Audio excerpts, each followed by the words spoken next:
नमस्कार मंडळी. आपल्या यूट्यूब चॅनलमध्ये तुम्हा सर्वांचं अभिनंदन.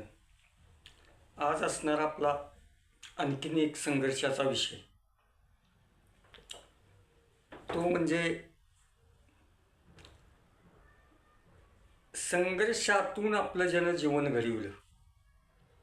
असा एक संघर्षमय आजची एक कथा आहे आपली. त्याच्यामध्ये जो विद्यार्थी आहे कुमार ऋषिकेश नाना पैकीकरी, त्या विद्यार्थ्यानं आपल्या आयुष्यामध्ये इतका संघर्ष केला. शिक्षण घेत घेत तो स्पर्धा परीक्षेला गेला आणि स्पर्धा परीक्षेमध्ये गेल्यानंतर त्यानं काय केलं तर आपलं जे ध्येय ते गाठण्याचं त्यानं स्वप्न पूर्ण केलं आणि त्याचं स्वप्न पूर्णही झालं. पण ह्याच्या पाठीमागचा थोडा इतिहास जर मंडळी आपण बघितला तर अतिशय संघर्षाची असणारी त्याच्या घरची परिस्थिती होती. अतिशय संघर्ष होता.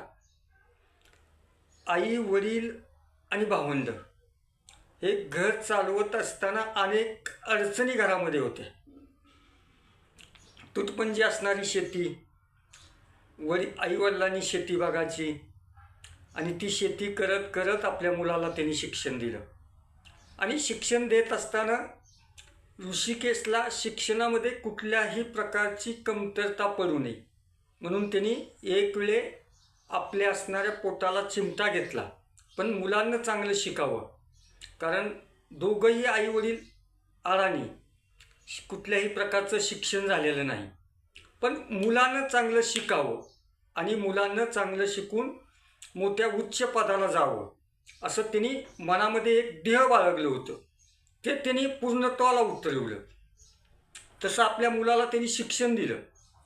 त्याला शिक्षण दिल्यानंतर तो भरतीच्या ठिकाणी गेल्यानंतर ऋषिकेश हा त्या भरतीमध्ये यशस्वी होऊन आला आणि तो महाराष्ट्र सुरक्षा बलमध्ये आज तो आहे, तो ड्युटीवरती आहे.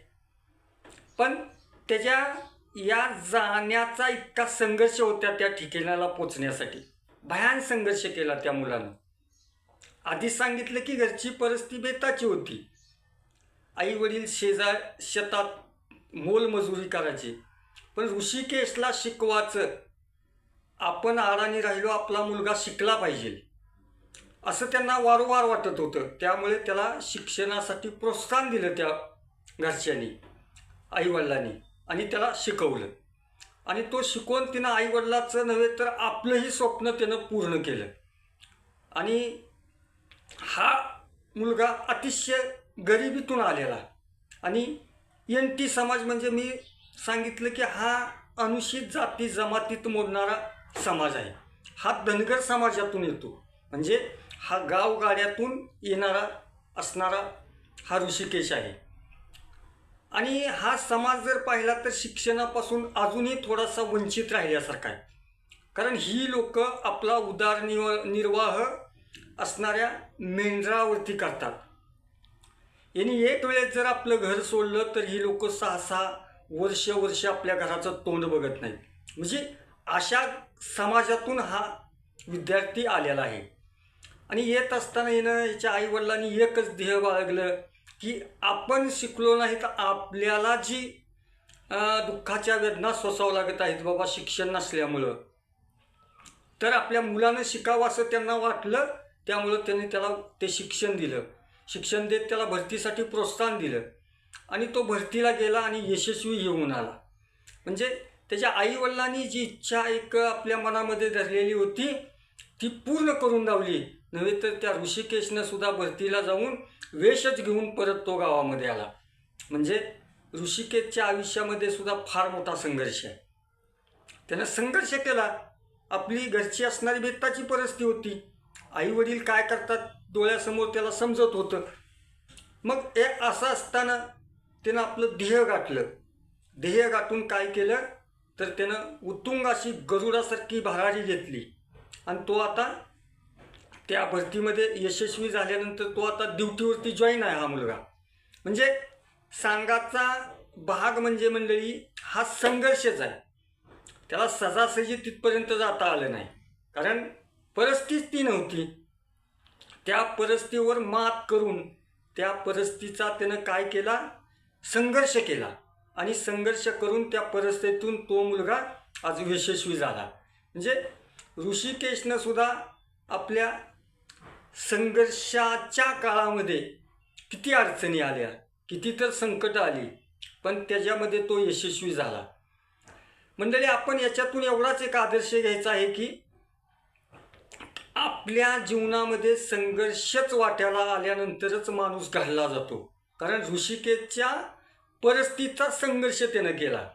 त्याच्या जीवनामध्ये संघर्ष जर आला नसता तर तो ह्या देहापर्यंत पोचला नसता. परिस्थितीची संघर्ष केला, परिस्थितीची संघर्ष करून शिक्षणाची त्यानं कास धरली आणि शिक्षणाची कास धरून त्यानं काय केलं तर आपलं देह ठेवलं आणि देह ठेवून ते देह पूर्ण केलं.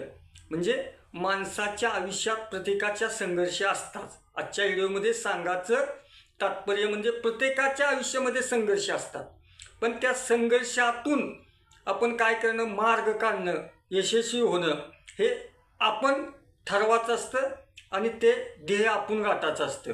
आणि असंच असणारं ध्येय त्या ऋषिकेशनं गाठलं आणि तो आज आपलं आयुष्य आनंदाने जगत आहे. आणि असा असणारे आपले नवनवीन संघर्षाचेच व्हिडिओ तुम्हाला बघायला मिळतील. आणि याच्यातून हे जास्तीत जास्त व्हिडिओ काय करा, व्हायरल करा, कमेंट करा, लाईक करा, सबस्क्राईब करा. म्हणजे जास्तीत जास्त तळागाळापर्यंत गावगाड्यामध्ये हा जाणारा संघर्षाची कथा पोचली पाहिजे. असे अनेक ऋषिकेश आहेत. या एका ऋषिकेशची संघर्षाची कथा ऐकून हजारो ऋषिकेश तयार झाले पाहिजेत आणि त्याच्यासारखा आदर्श घेऊन तेही तसंच त्या पदावरती पोचले पाहिजेत. म्हणजे जास्तीत जास्त मंडळी तुम्ही सहकार्य मला करा आणि आपल्या ब्लॉगमध्ये ह्याच तुम्हाला कथा ऐकायला मिळतील आणि मी जास्तीत जास्त तुम्हाला ह्याच कथा देण्याचा प्रयत्न करेन. आणि तुम्ही सर्वांनी फक्त मला सहकार्य करा. आणि एवढंच आजच्या आपल्या व्हिडिओमध्ये ते असणाऱ्या ऋषिकेश नाना पैकीकरीची कथा मी तुम्हाला इथं आजच्या व्हिडिओमध्ये सांगितली. धन्यवाद मंडळी.